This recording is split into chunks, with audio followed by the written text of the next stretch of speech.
Welcome, welcome, welcome. How's everybody doing? Alrighty. Hi there. What is going on today? All right. Getting everything all sorted out. So many buttons to push when I come on. It's so funny. Okay. All right. So we're going to talk today about, I just opened the wrong notes. Ha ha ha. This is what we're going to talk about today. We're going to talk about some of our creative habits in the studio. And I've been thinking about this a lot because last week we talked about some concepts around mastery. This week, I wanted to kind of dip the toe in the water a little bit on some creative habits. So I've gotten a lot of questions about or questions and or sort of like statements of desire that I really want to be more productive in my studio. I really want to have a consistent art practice. I really want to have more confidence when I paint. And so I was thinking about that today and thinking like this is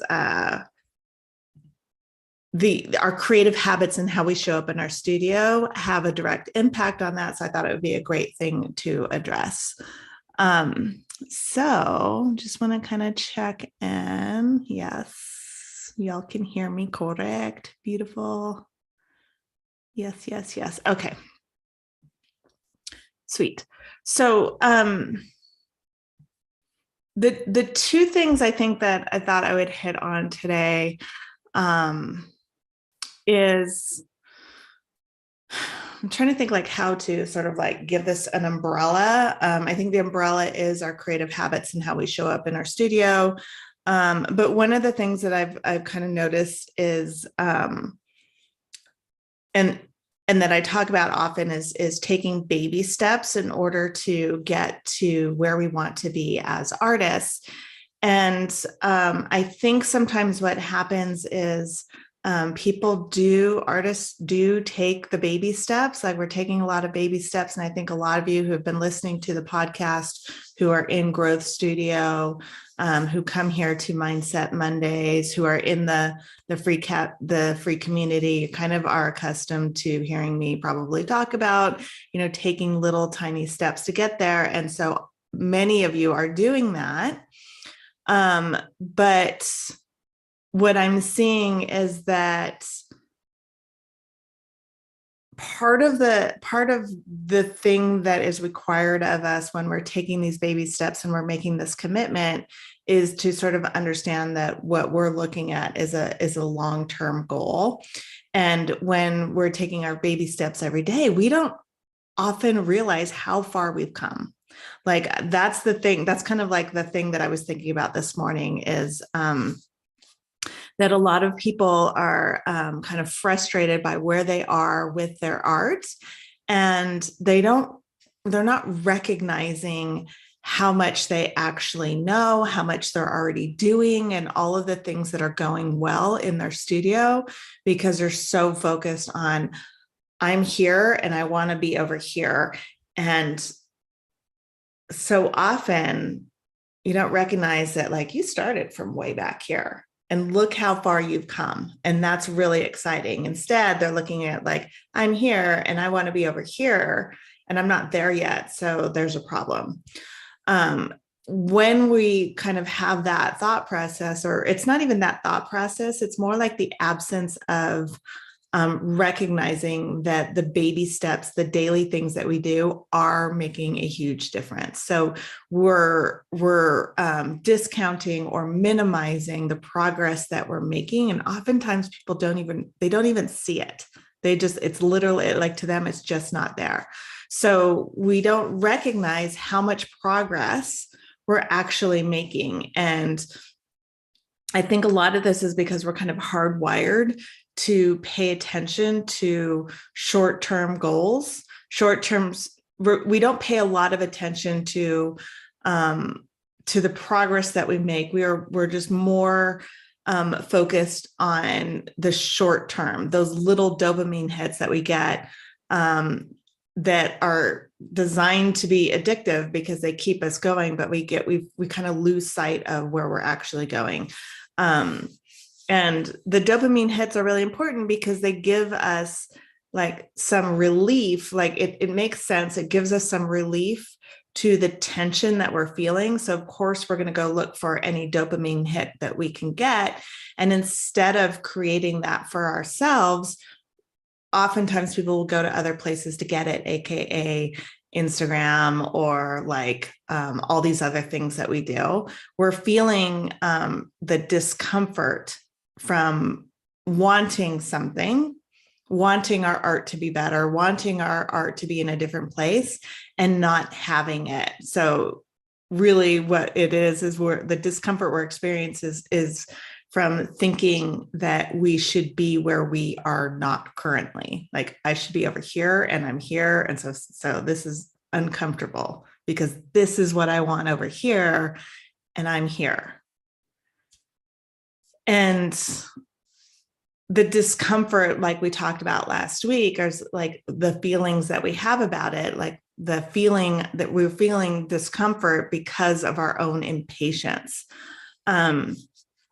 And so that's why we'll want to break that tension and go to Instagram or go do something different that we can get a little dopamine hit from. Social media is obviously the easiest one because it's right there on our phone, and it's such a like fun thing to do, to look and see like what's going on. But the other ways that we do that is like what I do. My typical way of doing it is I'll go clean something, I'll go do something. And we do that because it is a little bit of a dopamine hit to feel the completion of like, oh, okay, I can see that the dishes are done. Like, I have the satisfaction of checking that box.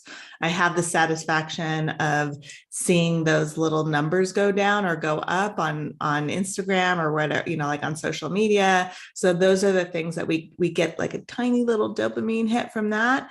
And it gives us a relief from the discomfort that we're feeling in the studio, because we have these like feelings of like, whatever it is, like I'm not where I should be, or this particular painting isn't where it should be. I want this painting to be here and it's here and I don't like, and I'm not sure how to get there and blah, blah, blah, like all of that discomfort. That's why we go to these other things, because it's like, there's just this little bit of relief. And so we talked about last week about being willing to feel uncomfortable in service of our art, being willing to have to feel any emotion in service of our art. And so I thought today I would give you a little thing to play with this week, because I think it's important for you to sort of break this habit of discounting where you are because it's not where you think you should be, or discounting where the painting is because it's not yet finished, or, like all of these things that we do that tend to lead to the frustration that we feel in the studio, or discouragement or disappointment. This is how those are the ways that we discount or minimize our own progress. Like if we're talking about, I'm just looking at this one painting that I'm working on right now, and I can see like, these are all the things that aren't working. This is what's wrong with the painting, right? And so our brain just kind of fixates on that, as opposed to looking at what is right with the painting, what you're doing well with it.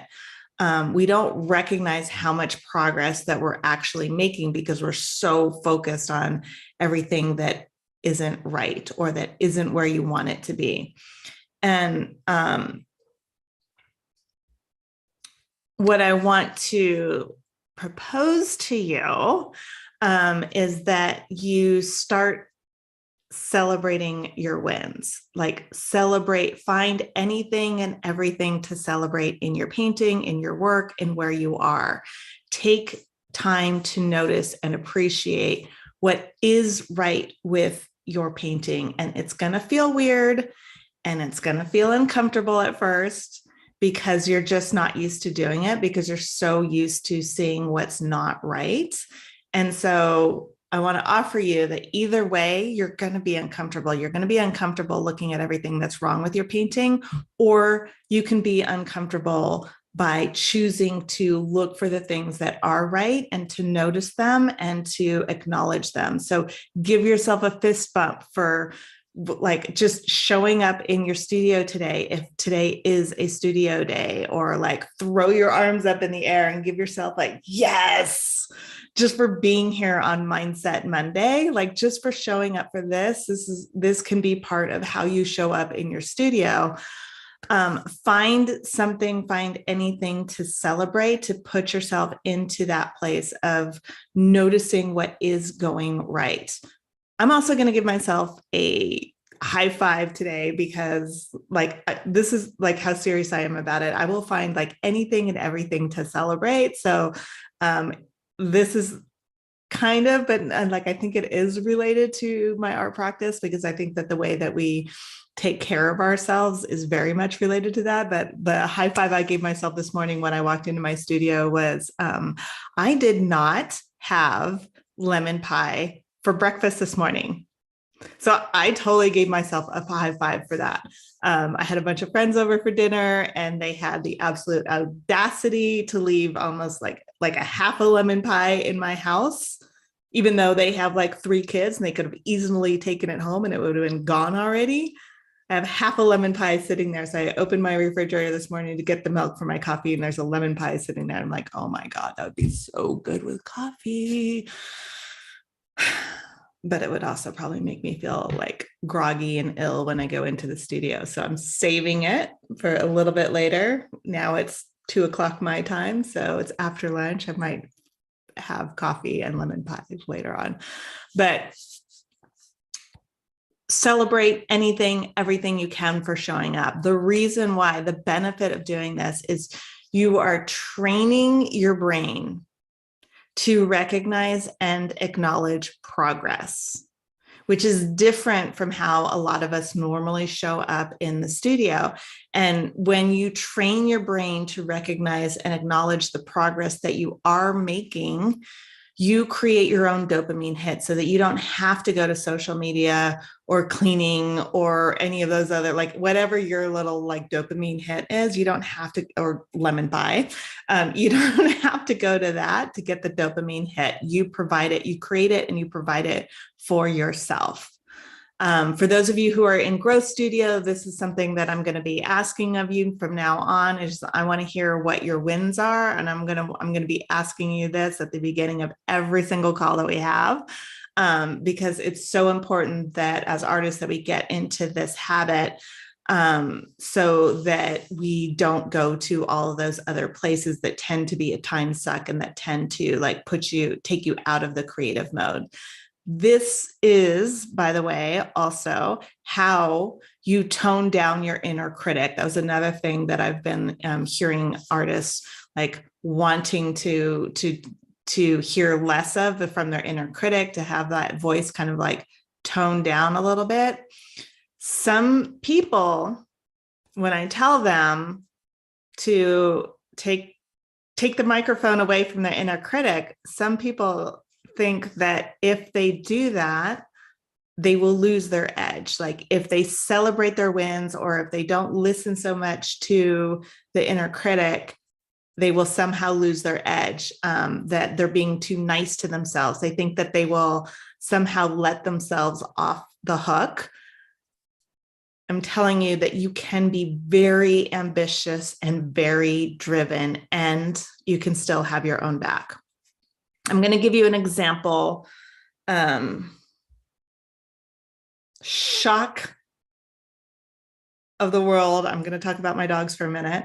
But I'm going to give you an example of kind of how and why this like celebrating your wins works, by using my dogs as an example, because our primitive brains reacts much the same way as my dog's brains work, right? And that's because in reality, our primitive brains are more similar than not to my little darling puppies, because it is our survival brain, that part that was created first, before the prefrontal cortex, where we think and where we create. This other part of our brain, the primitive brain, is the survival brain. And so my dogs, when somebody comes to the house or comes onto our street, I live at the end of a cul-de-sac, they run up the hill, they go to the gate, and they just bark like crazy. So if I go out there and I yell at them, it just agitates them more. They just think we're all barking together. And yes, this is a great family event. There's a person like 2 houses away. So of course we're all upset about this. So it just agitates them more and more and more. If I ignore them and let them bark, then they still will kind of spiral. They'll just keep going. They feed off of each other, that excitement, and they just keep going and going and going. What I do instead is I reward them with really good food, with like their favorite, like meat, sausage, whatever, something really, really good for what they do right. And I have to find something that at first I had to really like find something that they would do right. So the alternative is like, if I yell at them, they're out there barking and I go outside and I yell at them to come to me, and then I yell at them for barking, they don't understand. They just associate coming to me with being punished. What I'm doing is, in that instance, is I'm teaching them, I'm training them to associate the thing that I want them to do with punishment.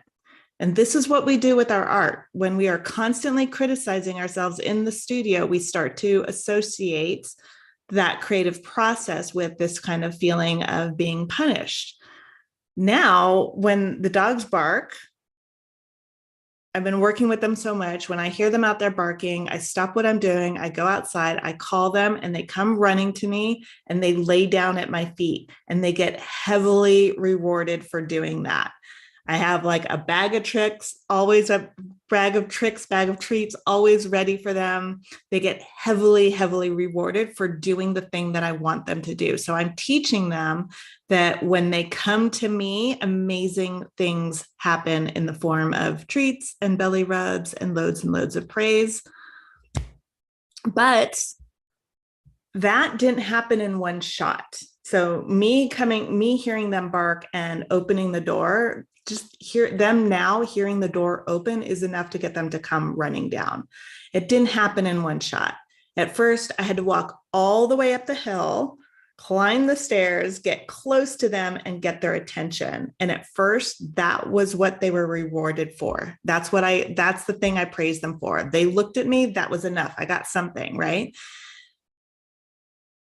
Then after that, then I would just like get a little bit further and further away. So bit by bit, with tiny little baby steps and lots of celebration and loads of treat, I got them to come running down the hill and sit at my feet.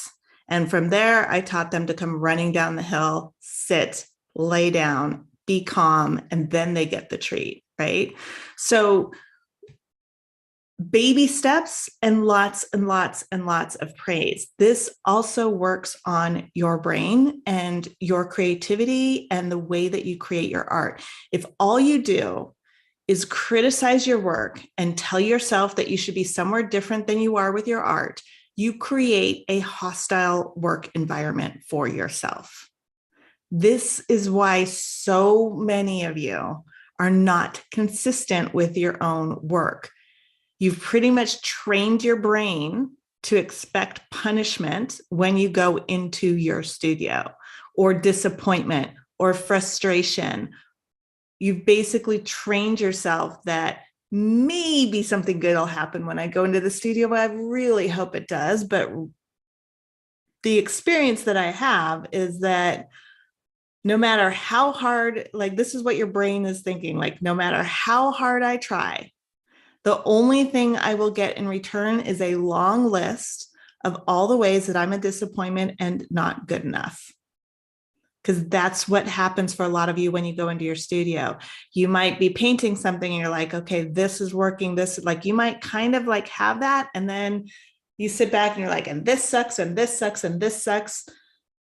Part of you has this super, super, super strong desire to create and to be an artist and to create this, like, these amazing pieces of work, and to, like, you have these like aspirations with your work. And for so many of you, for us, we cannot imagine not being able to paint. So you don't give up. You can't not paint. For a lot of you, that's not an option, but like, you're just a terrible boss. Like, that's kind of what happens. It's like, you're a horrible boss. You can be downright cruel and almost abusive to yourself when you go with, in the way that you talk to yourself about your art. I see this so many times. I hear this all the time when people are telling me about their work and how much, like, it should be different than it is. And like, a lot of artists don't even realize it, or the few times they do, they think they deserve that kind of talk to themselves because they're not where they think they should be, or the painting's not where they think it should be. So just imagine that for a second. Imagine someone who knows no matter what, no matter how hard they try, when they go into work, they're going to be berated and their work will be diminished. Like, how frustrating, how discouraging, how sad that is the work environment. And with that, we kind of go, like, our brain, like our nervous system sort of like goes into protective mode. And when that happens, we shut ourselves off from problem solving and creative thinking. We shut ourselves off from the part of our brain that we need in order to resolve the painting, or in order to do the thing that we want. So please stop doing this to yourself, please. Your job this week, if you choose to accept it, is to create a work environment for yourself that is fun, that's inclusive, that makes you want to go in, that you would invite somebody, like you would tell your friend, yes, you should definitely come work here. It's fun and it's amazing, right? So to do that, what I want you to do this week is find something to celebrate. And I know it's going to be hard at first. And I know some of you possibly might think it's dumb. You might think it's cheesy.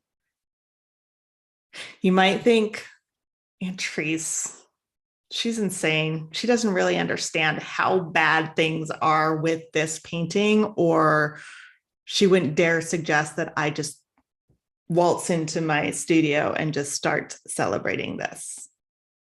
I know that you think it's not working sometimes. And I know that, like, oftentimes you're convinced that things really, really should be different than they are. And I'm here to tell you today that you're wrong. And I know some of you want to fight me on this, but for this week only, I want you to play this game with me, okay? Every day when you go into your studio, find 5 things to celebrate. And then when you leave your studio, find another 5 things to celebrate. So 5 when you go in, 5 when you go out. That's 10 things that you're going to celebrate every day in your studio. Even if you only go in for an hour, I want you to do this anyway, okay? You're not going to let yourself off the hook. 10 things, I promise you, with the way I know a lot of you talk to yourselves, that's going to be far less than the criticism that you give yourself, even when you're aware of it, okay? So give yourself a fist bump for cleaning your brushes last night, right? You walk in, brushes are clean already. They're ready to go. Yes, right? You can throw your arms up in the air when you notice that a brush stroke landed in the right place. Like, that is a good brush stroke. Yes. Okay. Pat yourself on the back for that color that you just mixed. Find something, find anything, and just start celebrating it. Do a little dance. If you're like me, you can do a little jig for the parts of the composition that are working, that are leading the eye throughout the painting. Find those and celebrate them. Okay. It matters. And it's going to create a space, the space in your brain for you to access your creative thinking instead of shutting yourself down or making your own self feel incompetent. That's not how you become the artist that you are meant to be. You do it by celebrating your wins. All right.